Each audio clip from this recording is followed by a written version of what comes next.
Bonjour. Alors, la dernière fois, nous avons abordé les différents constituants de la phrase. Voilà, donc je vais faire quelques petits rappels. Donc, dans une phrase, on avait vu qu'on pouvait séparer différentes parties. Voilà. Donc, il y a des parties qu'on peut retirer. Chaque jour, à la cantine, on peut le retirer. On peut garder simplement les élèves prennent les brocolis. Voilà. Donc, on avait vu aussi qu'il y avait la nature de chaque constituant. Voilà, c'est les groupes nominaux et puis ici le groupe verbal. Et enfin, on avait vu qu'il y avait des fonctions. Alors, tout ce qu'on peut retirer ou déplacer, c'est des compléments de phrase, je rappelle. Le sujet, s'il marche avec le verbe.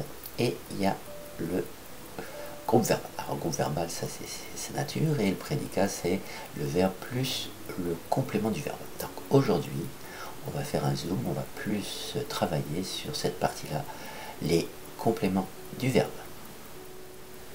Prenons la phrase « Nous observons les oiseaux », qui est constituée donc d'un pronom personnel, qui a comme fonction sujet, et un groupe verbal qui a pour fonction prédicat.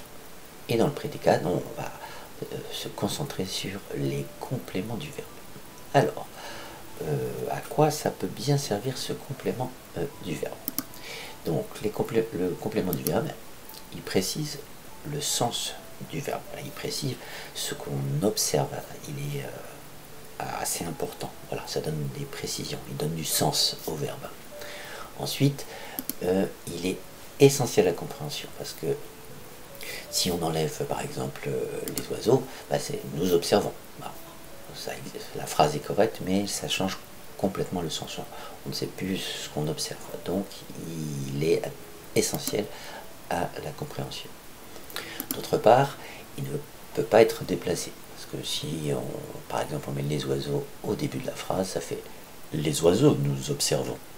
Et là, c'est plutôt Maître Yoda qui parle comme ça, et c'est pas le maître des CM1. Voilà.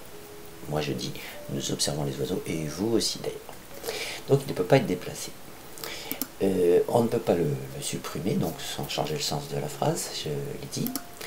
Il est directement relié au verbe. Voilà, nous observons les oiseaux. Il est directement le groupe nominal les oiseaux, qui est le complément du verbe, et il est directement relié au verbe. Et pour finir, pour le trouver, on y répond à la question nous observons quoi? Mais ça peut être aussi qui. Voilà, je regarde mon papa, je regarde qui mon papa. Voilà, ce sera aussi un complément du verbe. Alors ce complément du verbe, comme il est directement relié au verbe, sans rien d'autre, qui répond à la question qui, quoi, ça s'appelle un complément d'objet direct. Les oiseaux, complément d'objet direct. Et son petit nom c'est COD. Voilà. À ne pas confondre avec CO2. Il n'y a pas de COD dans l'atmosphère. Il y en a dans les phrases. Donc maintenant on va s'intéresser à la nature des compléments d'objet direct, la nature des COD. Voilà, qu'est-ce que ça peut être? Donc évidemment ici, vous voyez, c'est un groupe nominal. Nous observons les oiseaux. Les oiseaux, c'est un nom plus un déterminant, donc c'est un groupe nominal. Voilà, c'est assez souvent ça. Mais ça peut être autre chose. Ça peut être aussi des pronoms, c'est-à-dire des petits mots qui remplacent des noms. Par exemple ici, nous les observons, les ça remplace bien les oiseaux. Donc ça peut être un pronom, bien sûr. Ça peut être aussi un verbe à l'infinitif. Voilà. Nous adorons observer. Et oui, le verbe ici n'est pas conjugué, c'est un verbe à l'infinitif, et le verbe c'est adorer. Le sujet c'est nous adorons observer. Voilà, nous adorons observer quoi? Voilà, nous adorons, pardon, quoi observer. Ici, pour le trouver, on répond à la question quoi? Nous observons quoi? Les. Et ici, c'est plus simple, nous observons quoi? Les oiseaux. Voilà. Donc, c'est bien un complément d'objet direct. Ensuite, nous avons une proposition. Alors, une proposition, c'est quand il y a un verbe avec devant qui ou que. Voilà, ça s'appelle une proposition. À chaque fois qu'il y a une proposition, ça s'appelle un verbe. Bon, là, ça s'appelle une proposition subordonnée, mais c'est pas au programme. Voilà, c'est une proposition, c'est quand il y a un verbe. Nous observons quoi? Que tu aimes la nature. Voilà, donc c'est aussi un complément d'objet direct. Bon, la plupart du temps, c'est un groupe nominal ou un pronom. Bon, ça peut être bien sûr un infinitif, et ça, voilà. Donc voici le premier élément sur le complément d'objet direct. Je vous demande de copier toute cette leçon avec les couleurs sur une feuille bien propre et de mettre dans votre classeur.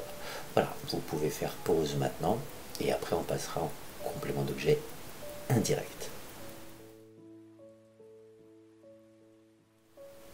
Voici deux phrases donc avec des compléments d'objet indirects. Et vous voyez qu'il y a une petite différence. Voilà. C'est-à-dire que l'objet, le complément, n'est pas relié directement au verbe.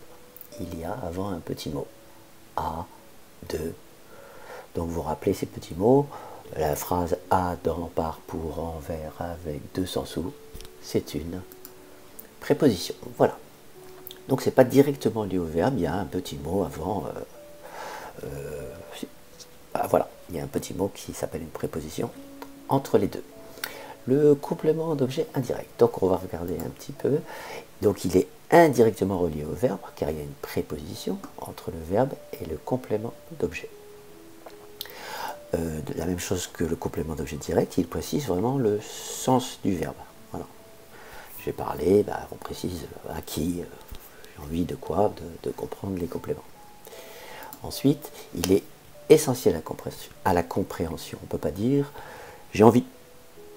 Oui, bon, la phrase n'est pas incorrecte, mais elle change de sens. Voilà. On ne peut pas le déplacer, hein, de comprendre les compléments j'ai envie, ça ne se dit pas. Et on ne peut pas le supprimer sans changer le sens de la phrase, je l'ai dit. Voilà. Donc maintenant on va s'intéresser un petit peu aux natures. Voilà. Donc, à mes amis, c'est un complément d'objet indirect. Voilà.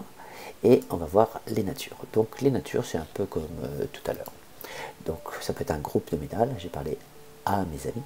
Voilà. Ça peut être également un pronom, je leur ai parlé, voilà, pronom personnel ici. Écrit lui aujourd'hui, voilà. Et écrit à qui? À lui. Voilà. Et ici, ça peut être aussi un infinitif. Les CM1 demandent à partir en vacances. Voilà. Et bien sûr, donc pour le retrouver, il suffit de poser les questions. Ça répond à la question à qui? J'ai parlé à qui? À mes amis. J'aurais parlé de mes vacances. J'ai parlé de quoi? J'ai parlé à quoi? Ou de quoi? Voilà. Donc, ça répond à la question non pas comme le complément d'objet direct tout à l'heure, qui, quoi directement, c'est à qui, de qui, à quoi, de quoi. Voilà. Donc maintenant, vous pouvez noter cette seconde partie de leçon sur le complément d'objet indirect sur votre cahier. Et ensuite, on continuera. Vous pouvez faire pause. C'est important de connaître les compléments d'objet direct et les compléments d'objet indirect. D'une part, parce qu'il sert à mieux conjuguer les verbes au temps composé. Donc je fais un petit rappel, on va prendre ces deux phrases. Les élèves ont regardé la leçon. Voilà. Et la deuxième phrase, la phrase les élèves l'ont regardé. Donc les temps composés, ici c'est le passé composé, parce que l'auxiliaire est conjugué au présent et le participe passé. Donc ici, les élèves ont regardé. On sait que le participe passé, regarder, ne s'accorde jamais avec le sujet. Voilà. Il s'accorde avec ce qui est regardé. Voilà. Si et seulement si l'information se place avant. Donc ici, les élèves ont regardé. Ah, au moment où j'écris regarder, est-ce que je sais ce qui est regardé? Est-ce que je connais l'objet du verbe? Non, il vient après. Donc à partir du moment où je n'ai pas l'information, eh bien, on n'accorde pas. Tandis qu'ici, les élèves l'ont regardé. Ici, le pronom et l'apostrophe remplacent la leçon. Donc, au moment où j'écris regarder, est-ce que je sais ce qui est regardé?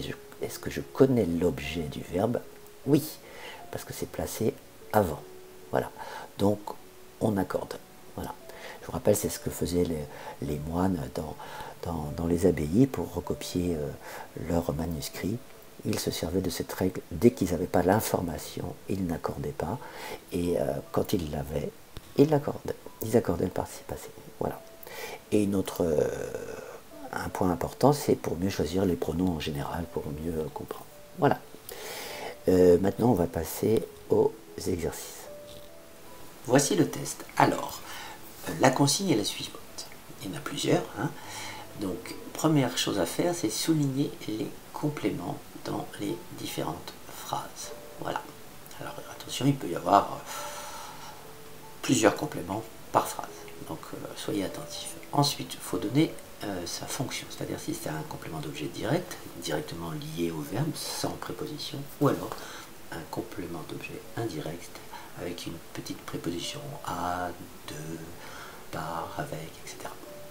Et ensuite vous donnez sa nature, si c'est un groupe nominal, si c'est un infinitif, si c'est un pronom, voilà, vous donnez la nature. Alors par exemple, nous observons les animaux, on l'a vu précédemment.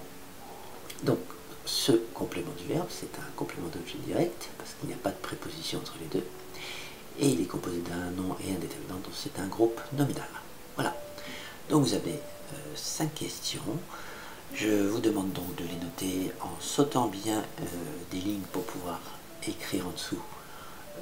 Donc souligner, mettre en rouge le COD et en vert si c'est la nature. Voilà. Et donc vous écrivez bien, vous sautez deux lignes ou 3, voilà, et vous faites l'exercice. Voilà. Donc vous pouvez faire pause maintenant et nous corrigerons juste après.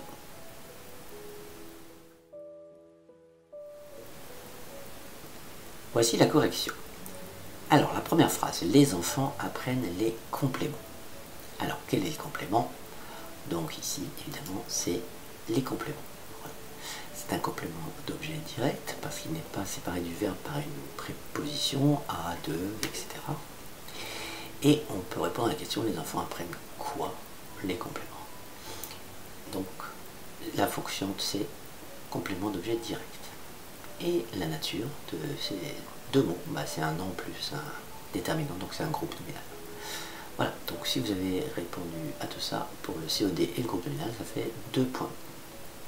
Ensuite, ils adorent jouer. Alors ici, le complément c'est jouer. Il est direct parce qu'il n'y a pas de préposition, mais il adore quoi?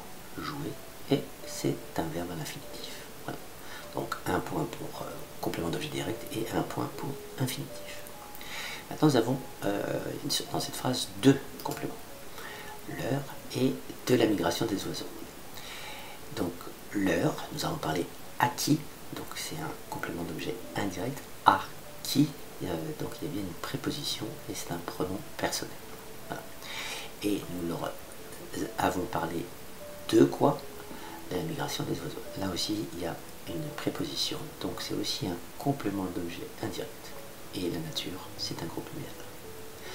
Donc ici ça fait 1 point, 2 points, 3 points, 4 points. Donc ici il y a 4 points. Voilà. Ensuite, les élèves demandent à revenir à l'école. Donc ici, c'est les élèves demandent à quoi? Revenir à l'école. Donc c'est un complément d'objet indirect parce qu'il y a la préposition. Voilà. Et revenir à l'école, c'est l'infinitif, revenir à l'école. Voilà. Donc ensuite, la dernière phrase, vous les chantez. Alors vous chantez quoi? Ah bah ça va être les, on ne sait pas ce que c'est ici, mais a priori c'est des chansons. Donc voilà. Donc ici c'est un complément d'objet direct, vous chantez quoi? Les chansons. Et évidemment c'est un pronom, ça remplace le groupe nominal les chansons. Voilà, donc ça fait 2, 3, 4, 5, 6, 7, 8, 9, 10, 11, 12 points. Donc vous avez une note sur 12 que vous mettrez dans votre bilan de fin de semaine. Je vous souhaite une bonne fin de journée. À bientôt.